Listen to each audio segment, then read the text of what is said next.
digital twinning is an approach that could prove very useful for biodiversity modeling, and it originated in industry.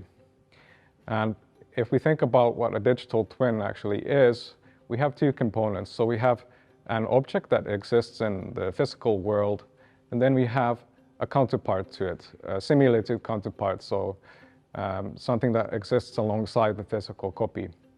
And you could have an element of data transfer between these two objects.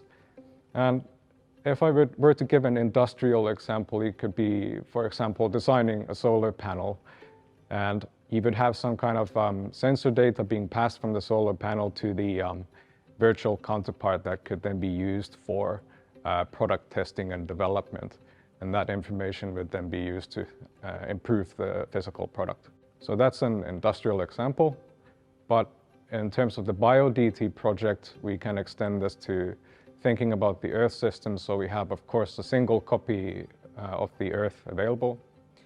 And in this sense, digital twinning could provide a very useful way to think about and simulate, so predict how biodiversity will respond to global change now and also in the future.